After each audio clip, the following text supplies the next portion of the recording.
This is my off-grid townhouse rainwater collection and water pump system.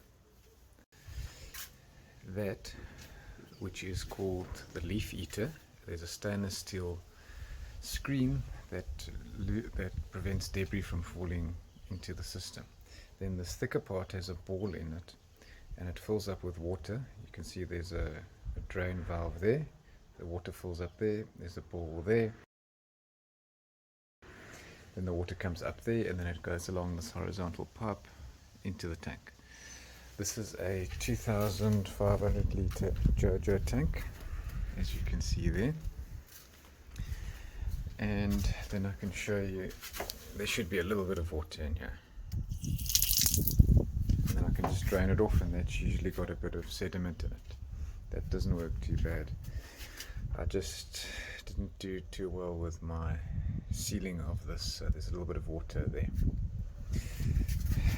What I also did was I concreted this because it was half grass and half mud.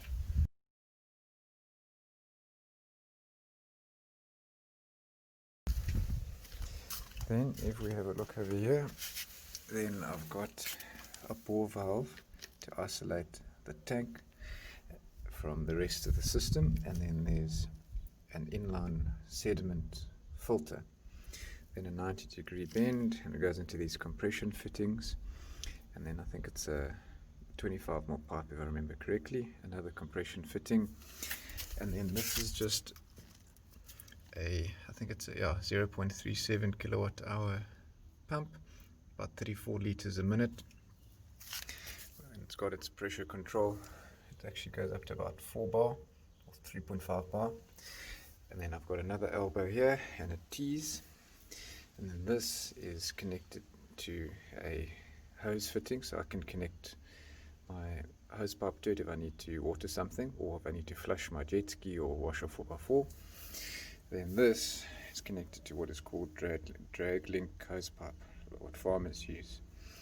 Please ignore my wire. I didn't have hose clamps, but I used this, as they say, a boer maak 'n plan, or in English, a farmer makes a plan. I'm not a farmer, and I guess it's half a plan, but anyway.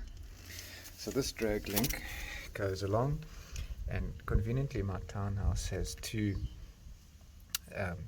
courses of bricks here, so I've just installed these plastic, I don't know what you call them, brackets, that's mounted with just a screw into the brick, and then the pipe goes straight in there. And then if we follow the pipe, it goes all the way along the wall.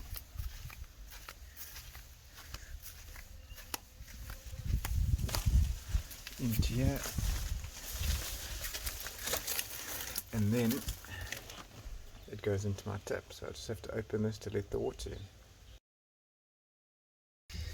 For power for the pump, you'll see the lead going there, which comes up here, and then I've mounted this waterproof housing with an electrical plug and just drilled straight through the wall.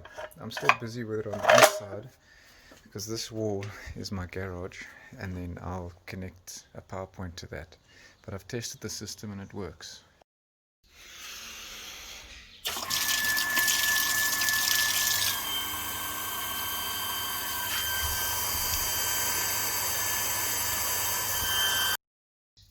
And here's the other end of the waterproof housing's cable. It comes through into my garage. I still need to connect the power up, which I'll probably connect onto the lead. You'll see the white lead there for my garage motor. That could possibly work.